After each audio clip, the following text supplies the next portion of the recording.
Yeah, it's Monster Music, and this is 211, nigga. Fucker.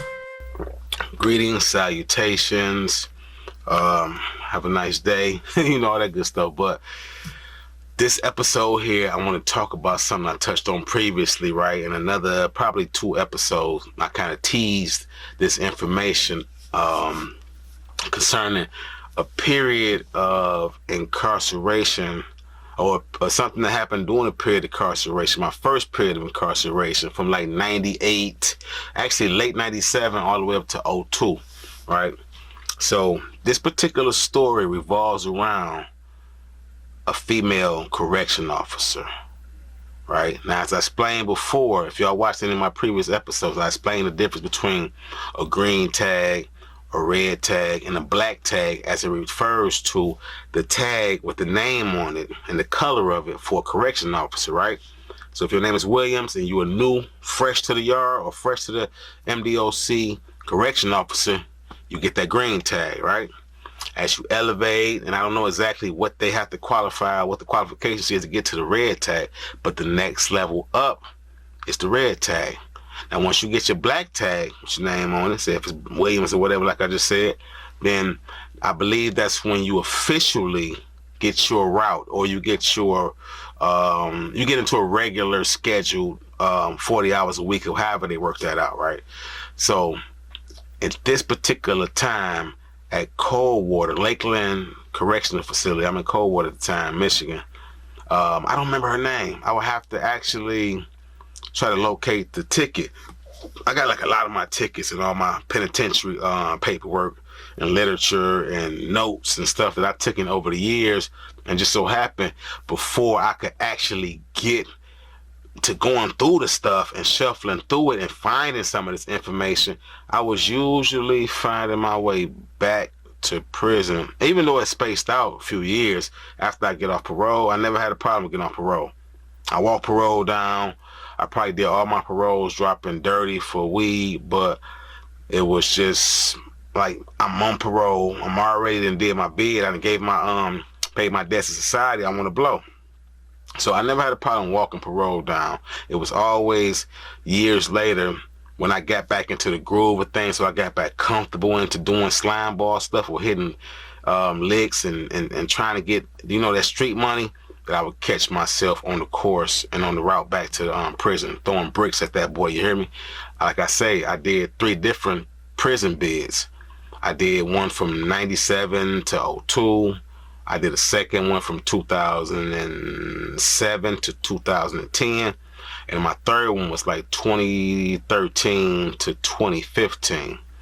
Right, and this is over the course of all those different years, back and forth, parole. So you know, obviously I didn't learn my lesson right the first time. So a lot of these stories I'm telling y'all, like I say, is never to glorify nothing I've ever done. It's a moral to all these stories. This particular story, when we get these new green tags in the yard, was really about me not taking heed to some of what the other brothers were saying, which is like, dog, she's still a police, bro. I don't care how friendly she is. I don't care how nice she is. I don't care how flirty you might misinterpret her to be. She got a job to do, bro. And you think she's going to give up her 15, 13, 20, whatever hour plus benefits, you understand, with no real qualifications for you? You feel me? A little filthy inmate? You understand what I'm saying? Now, my thing is, right, I wasn't listening because I feel like I'm slicker than oil and I got the gift of gab, right? So I'm like, nah, they mad, they hating, they a little jealous. They washed up. They probably done shot they shot so many times, none of that stuff worked no more, right? So I'm really still kind of feeling this little chick, right? She always coming around, talking to me. Hey, what are you reading, Bailey? What are you studying? Why are you in here? Go outside, get some air. Blah, blah, blah. You know what I mean? Now, in retrospect, I don't know if she was just investigating and being nosy, and they was like, okay, you know, she on to something. She got dog, you know, in the sweet spot where he might divulge a little something, or even, you know, slip up and expose his hand. Because like I say, in previous episode, when the CO hit the yard, I was already a dignitary amongst the Melanics. You know, I was not only the treasurer, but I was the second in charge of security. I was the second paladin. So I had responsibilities to not only the yard, right, and securing stuff and having to talk to other dignitaries who was on security level so that we made sure our different and respective groups, if they had clashes, we settled it on the yard level and we said, hey, ain't gonna be no just going flat out war. Ain't gonna be no swinging swords or swinging locks just because y'all having a disagreement. Bring it to the heads. Bring it to somebody on a spiritual level within your ranks, or a diplomatic level, you know, maybe, and you bring it to somebody who's on a security level. And maybe even if you got somebody in the legal department, like we had a legal advisor, you bring somebody like that as witnesses and y'all hash those differences out before it turned to bloodshed or something else, right? So getting back to what I was just saying, you got a situation where this chick is always around, coming around, right? Thick, you hear me? And like I said, I wasn't really into white girls because I never really I wasn't really into nothing because I had never really experienced nobody with black women back then. However, blonde, you feel me? And I usually like darker hair women when it came to, you know, outside my race, you know what I mean, my kind. However, this chick was so dumb thick and was cute and was flirting with the boy, I thought, right? Now I got this big old store and they were doing some roofing or something, repairing something in the, I want to say the outdoor weight pit, but for sure on the roof of the recreation building, because they had like this indoor rec center where you had the weight room in there, the pool tables, the TVs, and it was cool because if you wanted to get out the unit and you didn't want to go to the yard or the weight pit, this was somewhere you can always go in and it was always accessible. You didn't need no pass or no permission to get up in there. You just walked up in there. If you wanted something, you take your ID, you sign out what you want, and you keep it moving, right? Now, I'm finding these little like nails and screws, and I'm into the hobby craft and stuff early because that was like one of my things back in the day, and it was something peaceful to do. So I would find little pieces of like branches and stuff, these little bitty nails. I push one through a pop top, and I kind of melted that boy down a little bit. So I got a little handle, and I'm carving faces into these little like branches, right, and hollowing them out. And back then we had tobacco still, so you would put your cigarette in that boy and you had your little pipe now, right? It wasn't nothing that was harming nobody or nothing. At the time, I'm a lot naive to the fact that this nail could be considered a weapon. I'm a lot naive to that. I'm not even thinking about that. I'm just thinking, hey, they know the difference between, and I know I wasn't supposed to have it. So what I would do is inside the locker, right into the little corner, the little ridge right there. When I open it up, I would wrap it up in tissue and stick it up in there and slide it down. Right when I wasn't using it, so I was doing good. I was making them little things, putting a little flow sealer on there, right? It had a little shine to it, like a real pipe. I had a few people that was buying it from me, mainly older dudes who smoked, but it was bringing me in a few dollars here and there, and it was something to keep my mind busy and preoccupied. So I'd be on the yard, talk to the homies, scratching in little stuff, drawing it on there, doing my thing, right? Putting it up when the COs come around. Because I knew better, but I wasn't out here trying to stab nobody or nothing, right? Y'all got to understand that part. I'm fresh to the joint. I ain't thinking about none of this shit except for I got 5 years to do out of a 20-year bid if they let me go home then, and I'm trying to do things to keep my mind busy and keep my sanity up in this piece, right? Bam. One day, old girl doing like what they call like little routine shakedown. They pick somebody. They come, hey, Bailey, step away from your stuff. We gonna do a shakedown where they go through and make sure you ain't got no contraband, right? Nothing you ain't supposed to have. Nothing that ain't authorized by the MDOC. Now, I'm at the time when they shaking me down, when she come out doing these rounds, she hadn't got to me yet. That's what it was. She ain't got to me yet. She was kind of on the other side of the queue, but I'm figuring, hey, man, girly, cool. Let me go and slide to lunch right quick. And I should have just stayed in my bunk. I probably had a better shot at not going to the hole.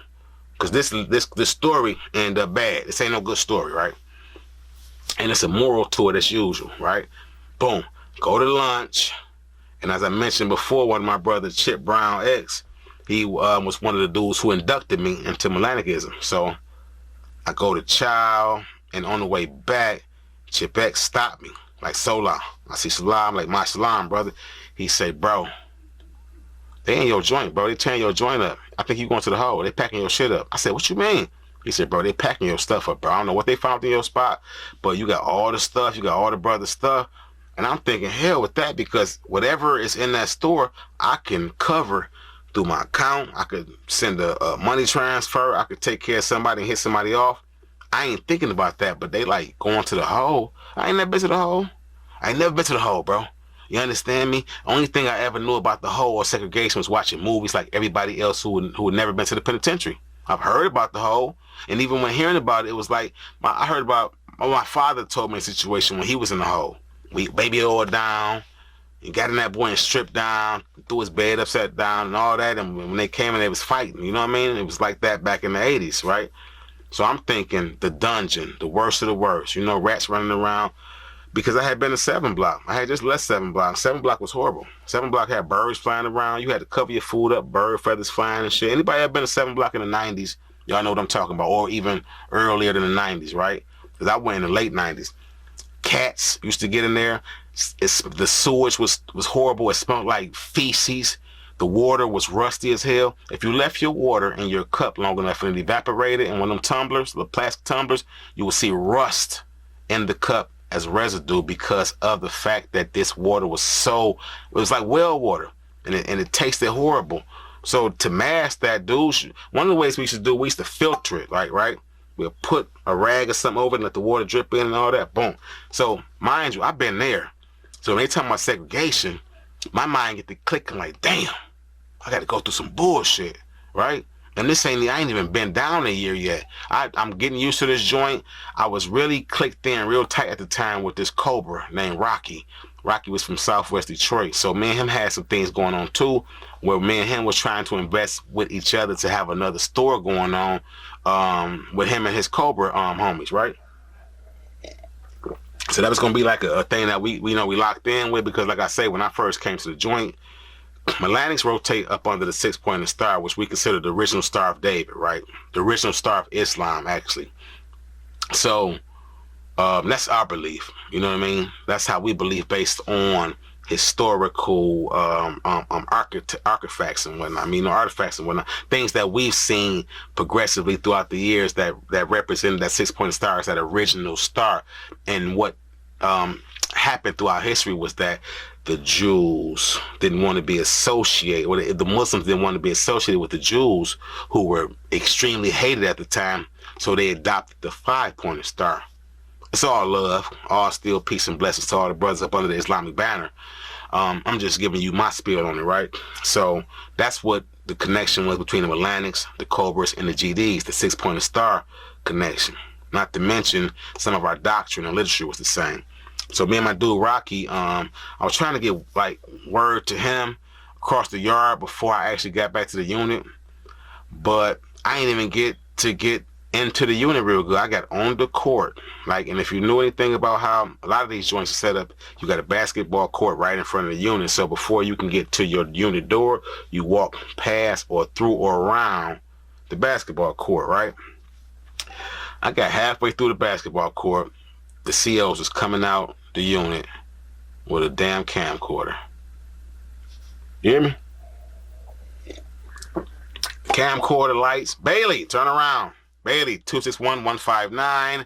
You're in violation of blah, blah, blah, and some more stuff. And I'm like, dog, it sounded like when I went to court and I took my cop, I couldn't hear nothing. It was Charlie Brown teacher for me.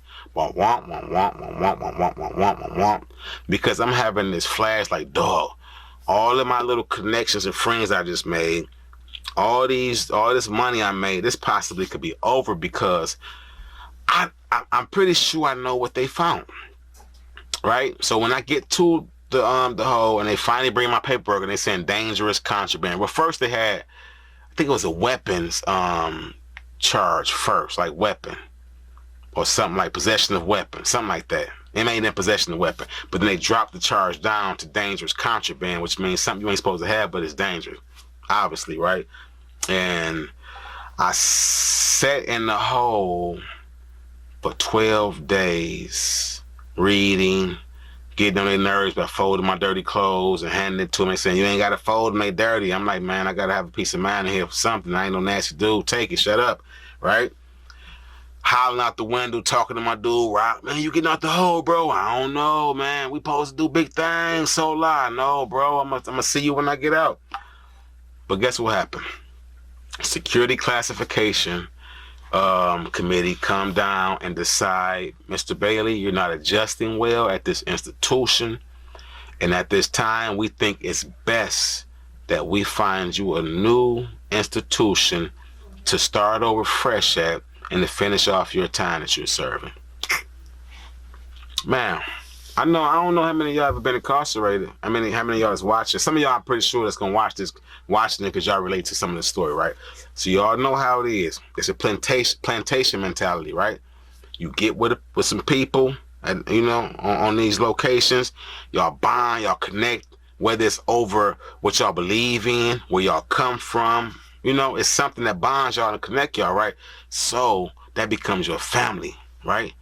That becomes your comrade. That becomes people you sit down, you pray with, you eat with, you fast with, you break fast with, you study with, you do self-improvement. You teaching each other like what we don't know. Steel sharpen steel. Each one teach one, right? Like I always say. So it's distraught. It leaves you distraught, and it's very traumatized. And a lot of time when they uprooting you and sending you elsewhere, whether you bad to the bone or not. So I'm young to this, right? I'm thinking you go to the hole, you do your little time, you get out. They're like, you gone, bro. You going to Jackson. Only thing I remember of Jackson was all the times I used to come visit my old dude back in the day, and him and Jalico X would have, and I don't even know if it was all Jackson. It might have been other spots like Marquette, and I want to say he was in the Dunes. I remember he was in the Dunes. I think that was up in Muskegon, but I remember a lot of them spots we was greyhounding when I was young to go see him at. But MONSTER. I wanted to finish this story, and the audio and the video that followed up after that was just all over the place. So basically, like I was saying, was all of these different locations my father had been to led me to Macomb. Led me to, when I went to Macomb, it reminded me of a SEAL that I ran into. The SEAL I ran into used to be an officer in Jackson when my father was doing time. All these years later, she is sergeant at Macomb Correctional Facility. Last name either Green or Brown, albino sister. So if any of y'all was there at Macomb, late 90s. Miss Brown, nigga. Miss Brown? With the cock eye. Yeah, you remember her? I didn't even know you was on here. I'm in here doing the recording. That's funny. I got Brian, bro, was still on the line. But the moral of that story was that when y'all get behind them enemy lines, when y'all in there with them people and y'all fraternizing, y'all thinking they sweet on y'all, don't forget the assignment. The assignment is to keep your motherfucking head up, your chest out, and get home. They ain't your friends. They got a job to do. Some of them do 8 in the gate where they come in there and do their time and get the hell on, and they ain't sweating y'all. Miss Brown was definitely one of them people. You understand what I'm saying? And what I respected about that situation was it just gave me that whole full circle. Like, damn, I was doing time. Well, my father was doing time up under this lady's guard. Now I'm doing time up under her guard. Right? So the assignment is get in there. Remember that you a convict. You an inmate. The people not your friends. I don't care how friendly they seem, how much they let you slide with chicken and all that bullshit. At the end of the day, remember who the hell you are. Keep that relationship separated. I'm out. I love y'all. Until next time, don't forget to subscribe, like, hit the notification bell, get in the comment section. Till next time, peace and love. Ha.